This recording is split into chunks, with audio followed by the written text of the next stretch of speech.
Thank you very much for joining us for this HSJ Roundtable, kindly supported by Veredus, on sustainability and transformation planning. We're going to be focusing today on the billion-dollar question of how we go about implementing the plans which have been developed by STPs, and secondly, on the consequences for NHS leadership which flow from STPs and the proposals within them. I think it's important when we think about the future of STPs to be clear what they are, because at this stage they are frankly simply a meeting place where different people come together to think about the future of health and care services for their locality. What the STPs offer us is a stage upon which to play out some very different partnership behaviours.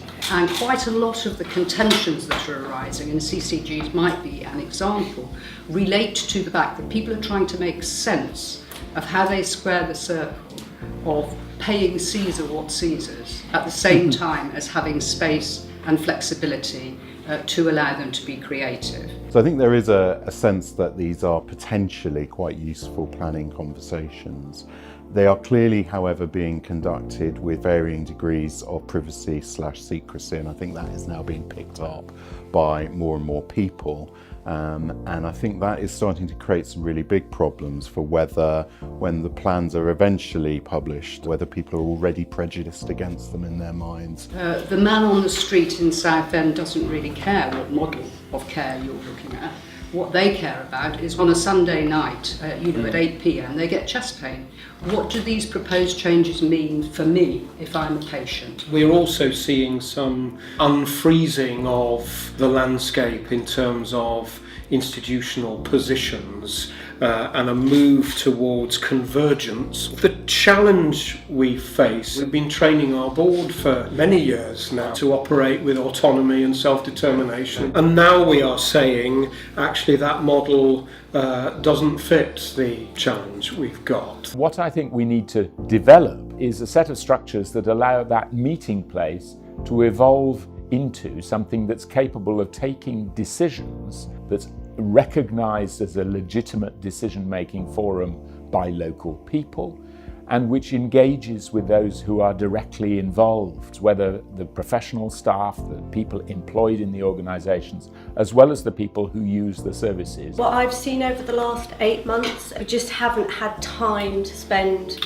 with each other to really build some solid relationships, to build trust as well. People won't make decisions unless they trust the people that they're working with. So the footprints themselves, some of them are natural footprints and have been natural communities. I think that's where it's working quite well and people have known each other for a long time.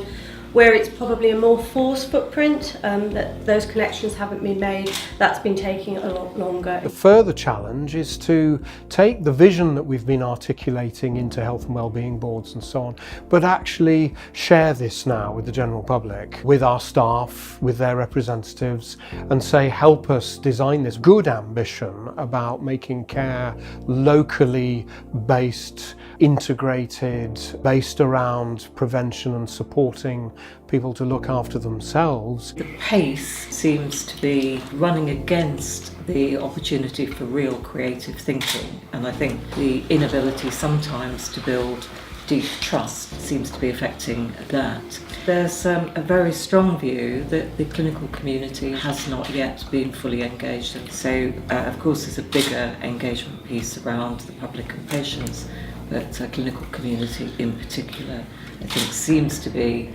the worry that many of our clients are beginning to surface at the moment. It is undoubtedly possible to reduce the number of admissions and reduce length of stay, but experience has been that this takes time, experiment, discovery, which again, we come back to the question of, do you have the clinical and managerial bandwidth to do all of this? The question is whether they'll be able to do all of this in what will be the tightest 2 years in the NHS's financial history.